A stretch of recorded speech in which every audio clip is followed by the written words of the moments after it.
नमस्कार दोस्तों, स्वागत है आपका maths by Yogesh Sharma channel पर। दोस्तों, पिछली दो वीडियोस में मैंने आपको एससीएम एंड एलसीएम के बारे में बेसिक जानकारी बता दी है और वो वीडियो जो है ऑलरेडी अपलोड मैं कर चुका हूँ। तो यदि आपने दोस्तों वो वीडियो मिस कर दी है तो आप उनका जो लिंक है वो डिस्क्रिप्शन में आपको मिल जाएगा, वहाँ से जाके आप उनको देख सकते हैं।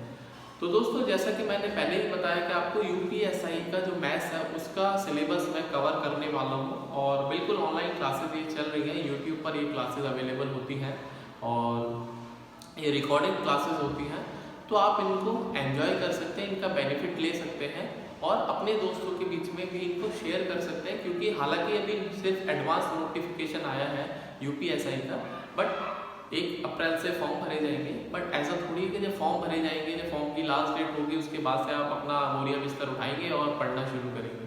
पढ़ना दोस्तों कभी भी आप शुरू कर सकते हैं। There is no wrong time to start a new thing. कोई भी समय बुरा नहीं होता है किसी भी अच्छे काम को करने के लिए।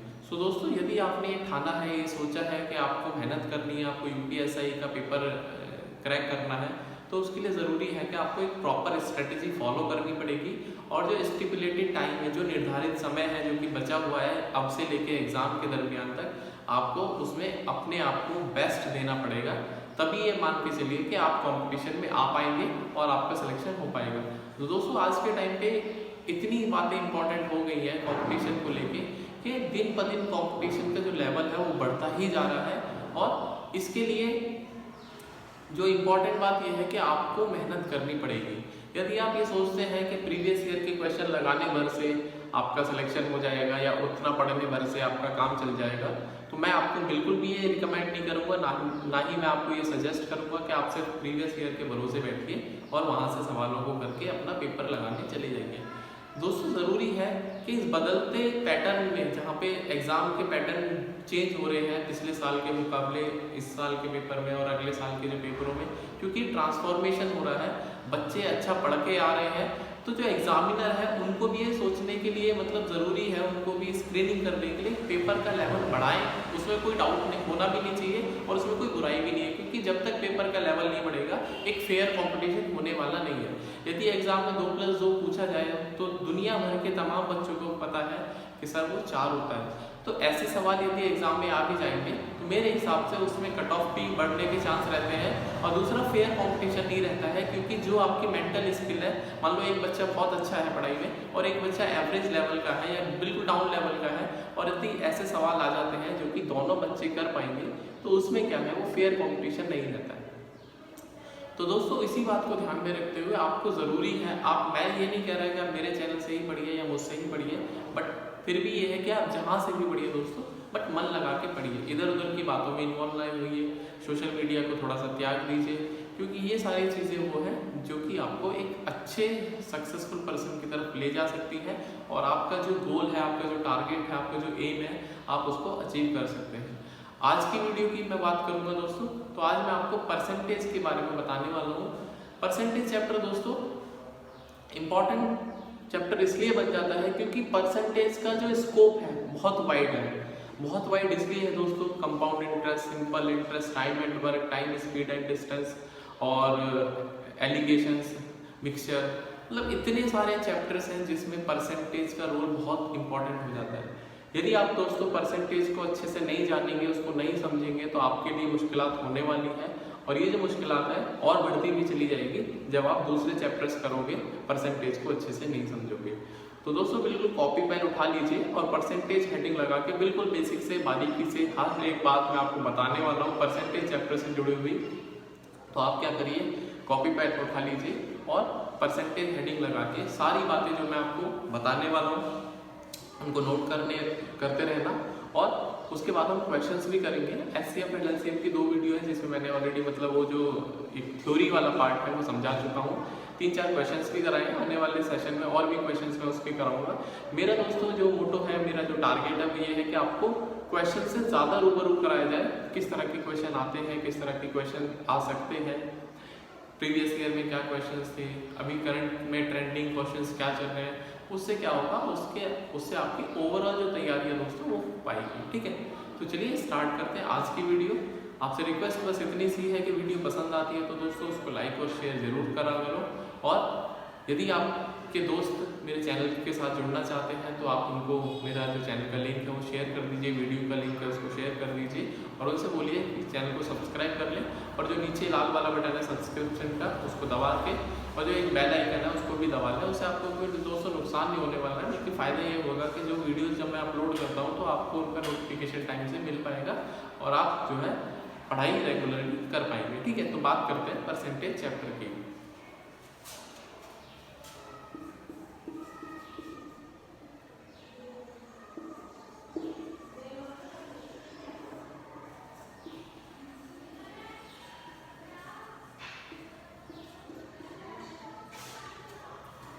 तो दोस्तों परसेंटेज को बेसिकली हिंदी में प्रतिशतता बोलते हैं। अब इसमें दो शब्द मिलकर बने हुए हैं, प्रति और शत। शत मतलब होता है 100। तो कोई भी चीज जब 100 में आकी जाएगी, 100 में मेजर करी जाएगी तो वो परसेंटेज कहलाई जाएगी। बात समझ में आ गई।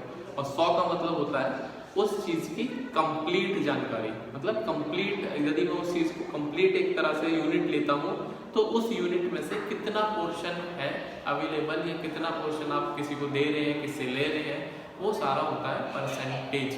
परसेंटेज, ठीक है। तो प्रतिशत, प्रति मतलब पर और सेंट मतलब 100 या शत मतलब 100। ठीक है, जैसे प्रतिशत,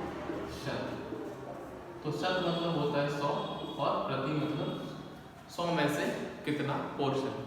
तो सिंपल सी भाषा है, सिंपल सा इसकी परिभाषा है। प्रतिशत का सिंपल सा दोस्तों मतलब होता है कि 100 में वो चीज़ कितनी है। तो 100 में यदि आपको कोई भी चीज़ आंकनी है तो आप बेसिकली क्या कर रहे हैं, आप परसेंटेज की बात कर रहे हैं। इतनी सी बात है परसेंटेज में।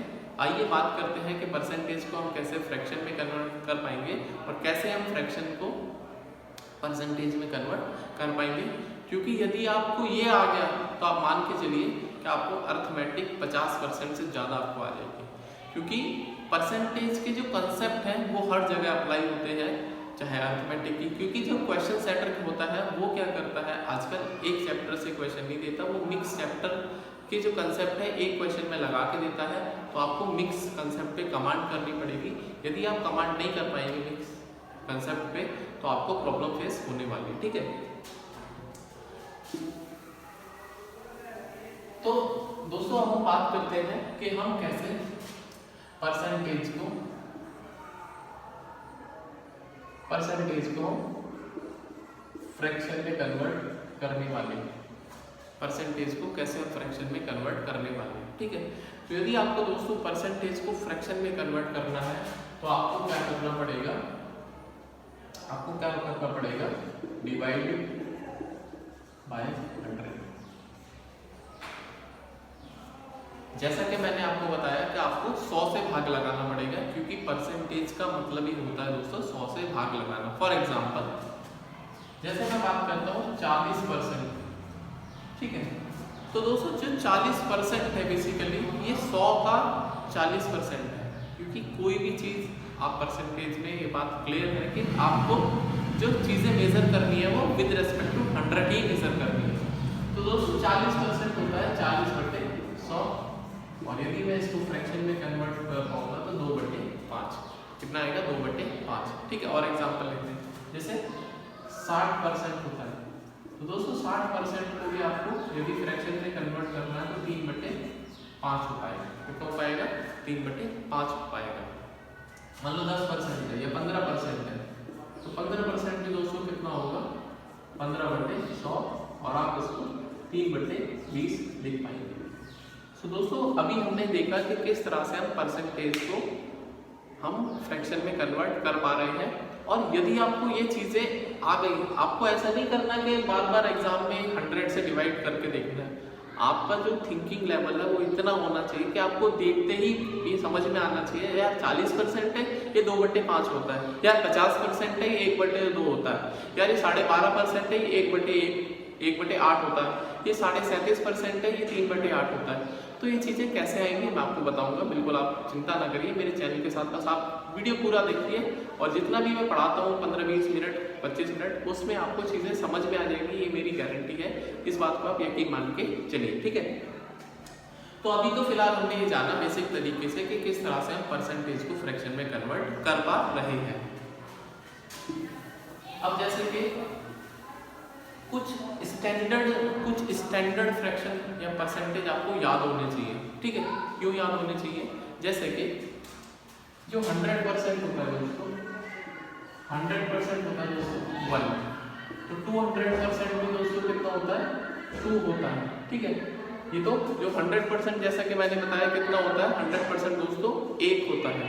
200% कितना हो जाएगा? 2 हो जाएगा। सो दोस्तों 100% कितना होता है? 1 होता है। 200% कितना होता है? 2 होता है। 300% 300% दोस्तों कितना हो जाएगा? ये 3 हो जाएगा। कितना हो जाएगा? 3 हो जाएगा।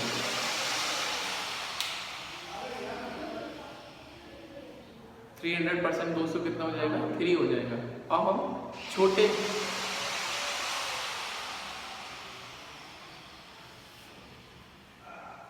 हम दोस्तों छोटे फ्रैक्शन की तरफ चलते हैं या छोटे परसेंटेज की तरफ चलते हैं, ठीक है। जैसे सबसे छोटा मान लो हमारे पास 1% है, 1% है, तो 1% दोस्तों कितना होता है? 1/100 होता है। सिमिलरली 2% होगा दोस्तों 1/50 होगा। अब आपको क्या है कि बार बार 100 से नहीं डिवाइड करना है। ये कुछ स्टैंडर्ड जो परसेंटेज है मैं आपको बता रहा हूँ, आप इनको नोट कर लीजिए, ठीक है। मान लो हमारे पास है 4%, तो 4% होगा दोस्तों 1/25, 5% दोस्तों होता है 1/20, ठीक है। 5% आप बहुत अच्छी तरह से याद रखेंगे, 5% 1/20 होता है। और दूसरा दोस्तों आप याद रखेंगे 4%, तो 4% होता है दोस्तों 1/25, ठीक है। ये मैंने बात बताई।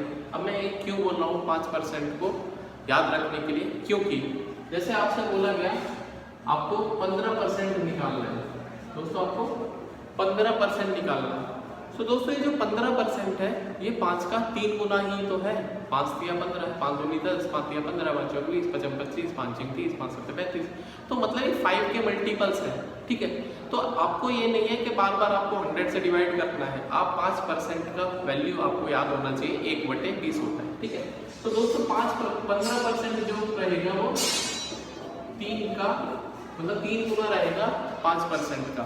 अब आप मुझे पता है कि 5% होता है 1/20, तो दोस्तों ये आपको तुरंत बात आ जानी चाहिए समझ में कि जो 15% होता है दोस्तों वो 3/20 होता है। उम्मीद करता हूँ ये बात आपको समझ में आ रही होगी।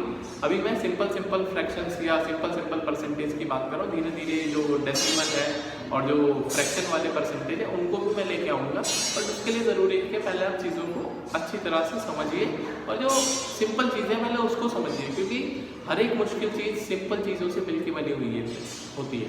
जैसे एक बिल्डिंग है, बिल्डिंग चाहे कितनी भी वास्ट हो, कितना भी बड़ा उसका स्ट्रक्चर हो, लेकिन जो उसकी बेसिक यूनिट होती है वो दोस्तों एक ईंट होती है।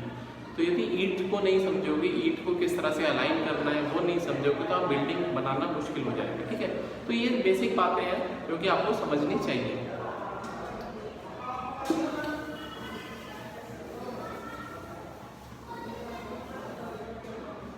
तो दोस्तों मैंने अभी आपको 10%, 15%, अब आप कुछ भी निकाल पाएंगे। मान लो मैं ये बोलता हूँ आपको 45% निकालना। दोस्तों आपको पता है 45% 5 में 45 होता है, 9 टाइम्स होता है 5 का, तो 5 का मतलब ये 9/20 हो जाएगा, ठीक है। आपको 55% निकालना है दोस्तों, तो 55% कितना हो जाएगा? 11 गुना होता है किसका? 5 का, ठीक है। तो 11/20 हो जाएगा। आपको मान लो 70% निकालना है दोस्तों, तो 70% कितना होता है? 14 गुना होता है 5 का, तो ये कितना हो जाएगा दोस्तों? 14/5 हो जाएगा। या फिर आप क्या कर सकते हैं इसको 7/10 भी कर सकते हैं, ठीक है। आप ऐसे भी लिख सकते हैं। तो ये जो बातें हैं 5% इसलिए इंपॉर्टेंट हो जाता है, ठीक है। सो दोस्तों 5 के जो मल्टीपल्स वाले परसेंटेज है वो आपको अब समझ में आ गए होंगे। अब हम थोड़ा सा एक जो फ्रैक्शन है, फ्रैक्शन वाला परसेंटेज मैं आपको बता देता हूँ और उसका स्टैंडर्ड तरीका किस तरह से हम उसको सॉल्व करेंगे। जैसे हमारे पास है 12.5%, कितना दोस्तों? 12.5%। तो 12.5% दोस्तों जो रहता है वो 1/8 होता है। कितना होता है दोस्तों? 1/8 होता है। कितना होता है दोस्तों? 1/8 होता है। 12.5% कितना होता है? 1/8 होता है। ठीक है, 1/8। अब 12.5% आपको याद होना चाहिए, मेमोरी में रिटेन हो जाना चाहिए। अब मान लो सवाल आएगा 37.5%, सवाल आ गया 37.5%। तो दोस्तों 37.5% आपको पता होना चाहिए। 12.5 का पहाड़ा आपको यहाँ से थोड़ा सा पढ़ना शुरू कर देना। 12.5 को यदि मैं डबल करूंगा तो मुझे 25 मिलेगा, और 12.5 को यदि मैं तिगुना करूंगा, 3 टाइम्स करूंगा तो मुझे 37.5 मिलेगा। इसका मतलब जो 37.5% है दोस्तों, वो 12.5 का 3 टाइम्स है। 12.5 का 3 टाइम्स है। इसका मतलब दोस्तों 37.5% है दोस्तों, वो कितना हो जाएगा? 3/8 हो जाएगा। ये बात आपको समझनी चाहिए, हर हाल में समझनी चाहिए। 12.5 का 5 टाइम्स होता है। 62% जो है वो 12.5 का 5 गुना होता है। 5 गुना है तो मतलब 5/8 होगा। ये स्टैंडर्ड है, आपको याद कर लोगे तो आपकी ज़िंदगी आसान हो जाएगी, नहीं करोगे तो आपकी मर्जी है, आप जैसे करना चाहें करिए। यदि आप अपनी ज़िंदगी को आसान करना चाहते हैं तो इन बात को सीख लीजिए, क्या जा रहा है। नहीं तो आपकी मर्जी है, आप लगाते रहिए फॉर्मूला, 100 से भाग करते रहिए। मैं तो आपसे कुछ नहीं बोलूँगा, और मैं क्या, दुनिया का कोई भी टीचर नहीं बोलेगा। बट यदि आप ये बातें सीख लेंगे तो आपको चला क्या जाएगा, मुझे तो ये समझ नहीं आता। आप इनको सीख लीजिए, ठीक है। तो ये तो अति महत्वपूर्ण है, ठीक है। जैसे 12.5 को यदि मैं 6 बार करूंगा, 2 बार करने पर 50 आएगा। 12.5 को 2 डबल करूंगा 25 आएगा। 25 को 3 बार करूंगा तो 75 आ जाएगा। मतलब 12.5 को 6 बार करने पर 75 आ गया। अब मैं इसको 7 बार करने वाला हूँ, ठीक है। कितना करने वाला हूँ? 7 टाइम्स करने वाला हूँ। तो दोस्तों 7 टाइम्स का मतलब क्या है कि 87.5%। देखो 12 7 84, 3.5%, ठीक है। तो कितना आ जाएगा? 87.5% दोस्तों होता है। तो दोस्तों 87.5% बेसिकली 7/8 होता है। और आप इन सारी चीज़ों को अब क्या करिए, याद रखना शुरू कर दीजिए। दोस्तों प्रेजेंस ऑफ माइंड बहुत ज़रूरी होता है जीवन में। एक बार क्या हुआ, मैं आपको किस्सा सुनाता हूँ कि 3 दोस्त थे, जो कि एक राजपूत था, उसमें एक जाट था, एक बनिया था। अब तीनों दोस्तों में क्लैश हो गया कि सबसे बड़ा देशभक्त कौन है, ठीक है। सबने अपने अपने उसमें तर्क देना शुरू करे। तो जैसे अभी हिंदुस्तान की राजनीति में भी क्या है कि जो जय श्री राम के नारे लगाएगा उसको सर्टिफिकेट दे दिया जाएगा। बट ये सब वाहियातपना है। तो तीनों दोस्तों में सबसे पहले राजपूत ने कहा कि यार हमने मतलब हिंदुस्तान के इतिहास में हम इतने बड़े राजा थे, हमने ये कर दिया वो कर दिया। तो दोनों ने पूछा कि भाई ये बता, कहीं पे लिखा हुआ है क्या, कहीं पे लिखा हुआ है कि तुम सबसे बड़े देशभक्त हो? तो राजपूत ने कहा नहीं यार, लिखा हुआ तो कहीं भी नहीं है। दूसरे बोला, जाट ने बोला कि हम बॉर्डर पे हैं, हम सिक्योरिटी करते हैं, हम मतलब ये करते हैं, अपने जान देने के लिए तैयार हैं देश के लिए, और हमने अभी तक इतने सैनिकों में बड़े बड़े पदों पर हम ही लोग कायम हैं। तो फिर दोनों दोस्तों ने कहा कि भाई ये बता, कहीं पे लिखा हुआ है क्या? वो दोनों शांत हो गए, क्या लिखा हुआ तो कहीं नहीं है। अब बात आई बनिए की। तो उन्होंने बोला कि हम देश का व्यापार चलाते हैं, हम देश में इकोनॉमी में अपना हाथ देते हैं, बढ़ाते हैं, और मतलब पूरा का पूरा जो इकोनॉमी है हम उसको मेंटेन करते हैं, जीडीपी में हमारा रोल है। तो फिर दोनों ने पूछा, राजपूत ने जाट ने, कि पता भाई कहीं लिखा हुआ है क्या, सर्टिफिकेट है? तो उसने बोला हाँ भाई सर्टिफिकेट है, देख दीवार पे क्या लिखा है। तो दीवार में दोस्तों लिखा था देशभक्त बनिए। तो ये प्रेजेंस ऑफ माइंड होता है जो कि आपको एक अलग लेवल पे ले जा सकता है। तो दोस्तों आज की वीडियो में मैं इतना ही रखता हूँ, क्योंकि यहाँ पर बाहर डिस्टर्बेंस काफ़ी ज़्यादा है, मुझे बार बार वीडियो कट करना पड़ रहा है, एडिट करना पड़ता है। इतने कट तो मेरे दिल पे नहीं लगते जितने वीडियो में लग जाते हैं।